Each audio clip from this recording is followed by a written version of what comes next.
Welcome to Southwest Desert, where adventure meets the arid beauty of the American Southwest. Join us as we explore the rugged landscapes, uncover hidden historical gems, and dive deep into the rich legends and culture of this iconic region. Subscribe now and hit the bell icon so you don't miss out on our latest desert adventures. Please leave a like or comment. This is very helpful. Let's journey together into the heart of the Southwest Desert.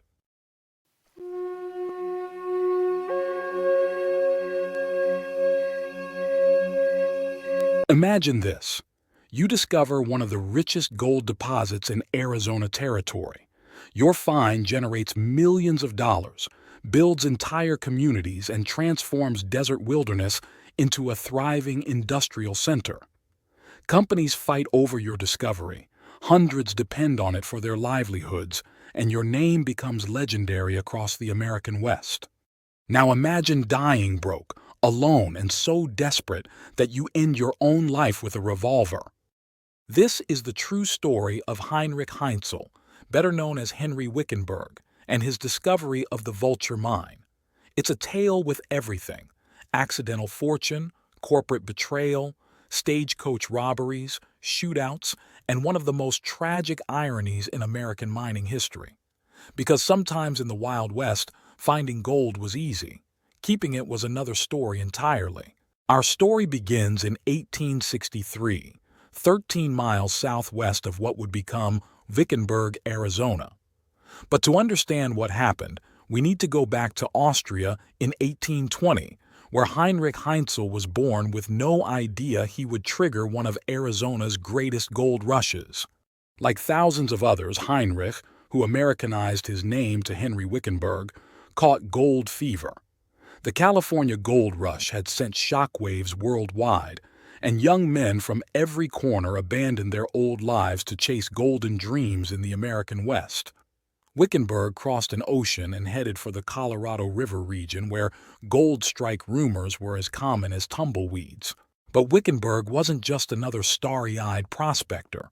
He was methodical, experienced, and smart enough to team up with serious operators. He joined the legendary Weaver Party, professional prospectors who had discovered Rich Hill, another significant Arizona gold find. Under their guidance, Wickenburg learned desert prospecting's harsh realities, the subtle signs indicating gold-bearing geology, and when to trust his instincts. Those instincts would change everything. In 1863, Wickenburg left the successful Weaver Party to strike out alone, targeting the Harquahala Mountains, where geological signs suggested untapped gold deposits. It was bold, leaving a proven group to venture solo into some of North America's most inhospitable terrain. But fate had other plans. Wickenburg never reached the Harquahala Mountains. Something caught his eye that stopped him cold: a massive quartz projection jutting from the desert floor like nature's golden beacon. Any experienced prospector knew quartz formations often contained gold, but this wasn't just any formation. This was extraordinary, a geological anomaly almost too good to be true. Wickenburg's tests confirmed what his eyes told him. This quartz was extraordinarily rich in gold. Not traces or hints, but substantial, commercially viable concentrations of the precious metal men killed for. Here's where Wickenburg proved he was as smart as lucky. Instead of frantically mining everything he could carry, he developed a revolutionary business model. Wickenburg began selling ore directly from the mine at $15 per ton, with one crucial catch: buyers had to do all the mining, transportation, and processing themselves. The brilliance was obvious. Wickenburg eliminated almost all operational risks while guaranteeing steady income. Buyers paid him for the right to work, and they were happy because the gold content was so rich that even after paying Wickenburg and covering costs, they made fortunes. Word spread quickly, reaching Benjamin Phelps, a wealthy Philadelphia businessman, in 1866. Phelps saw potential for industrial-scale gold extraction using cutting-edge technology and serious capital. Phelps bought 4/5 of the Vulture Mine, incorporated the Vulture Company, and began Arizona Territory's most ambitious gold processing operation. His first move, constructing a sophisticated 20-stamp mill on the Hassayampa River. A stamp mill was essentially a massive mechanical hammer crushing gold-bearing quartz into fine particles for gold separation.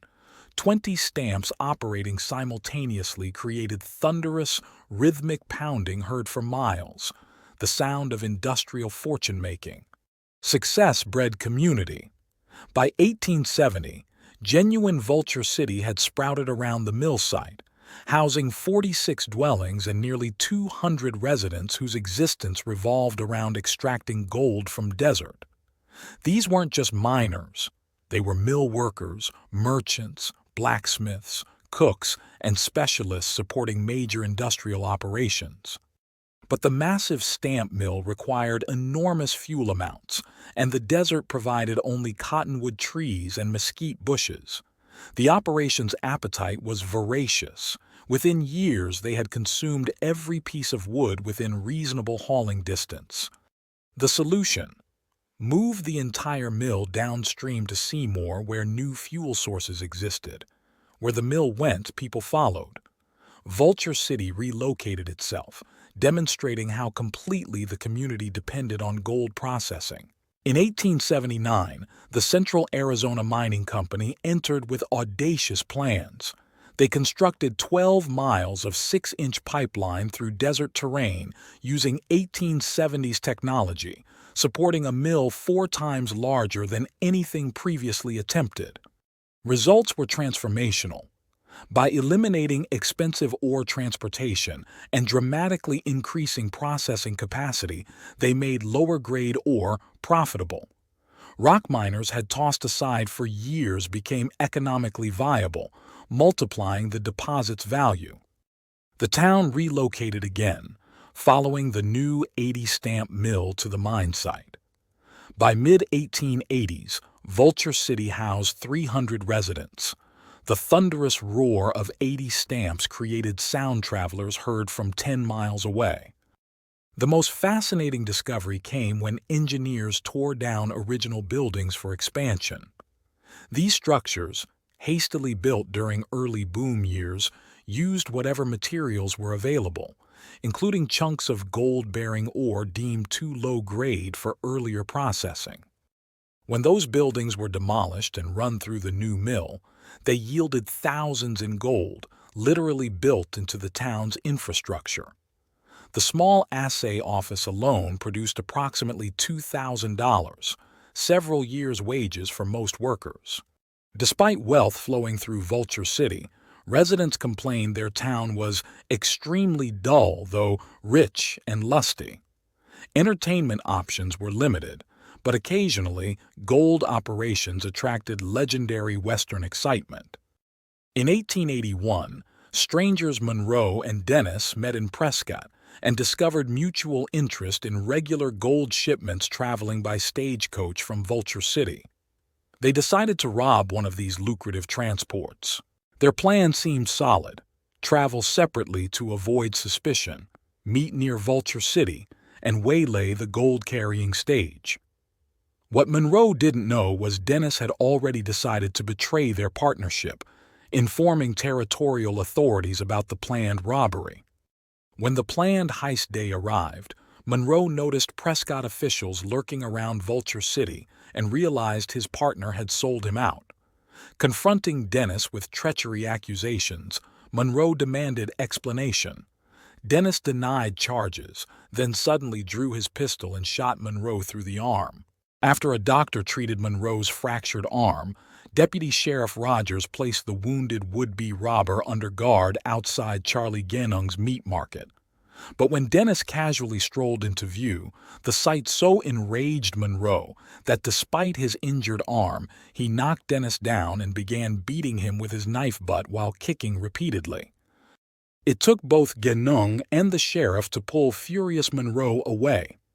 In perfect frontier ironic justice, Monroe was arrested for assault and rode as prisoner in the very stagecoach he'd planned to rob, while the gold shipment traveled safely to its destination.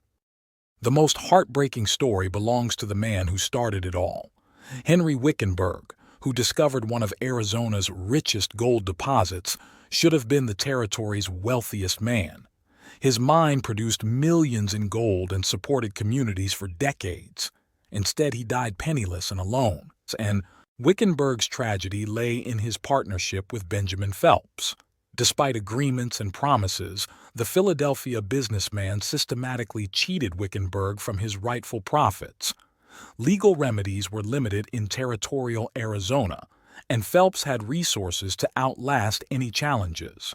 As years passed and the mine continued generating enormous wealth for everyone except its discoverer, Wickenburg fell into despair.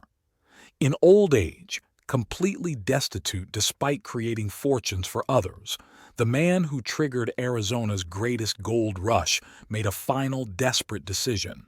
He ended his life with a Colt revolver, unable to live with the bitter irony.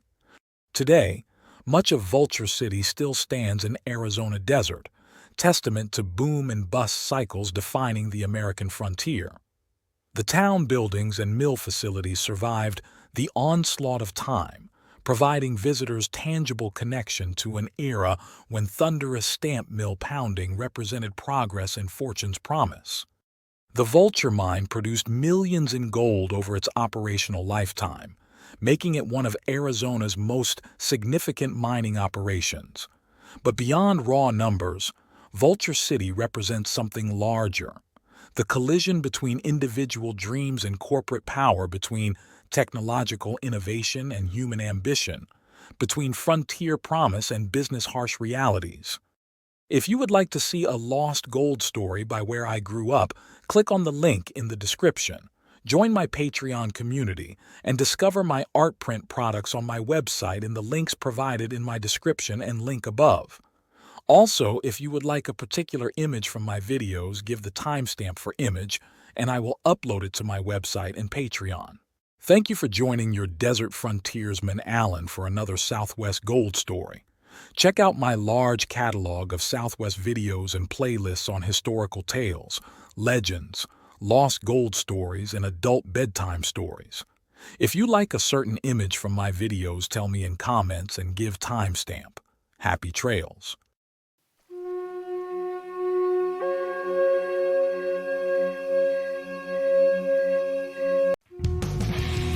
Thanks for watching. If you enjoyed this video, don't forget to like, comment, share, and subscribe for more great content. Hit the notification bell so you never miss an update. See you in the next video.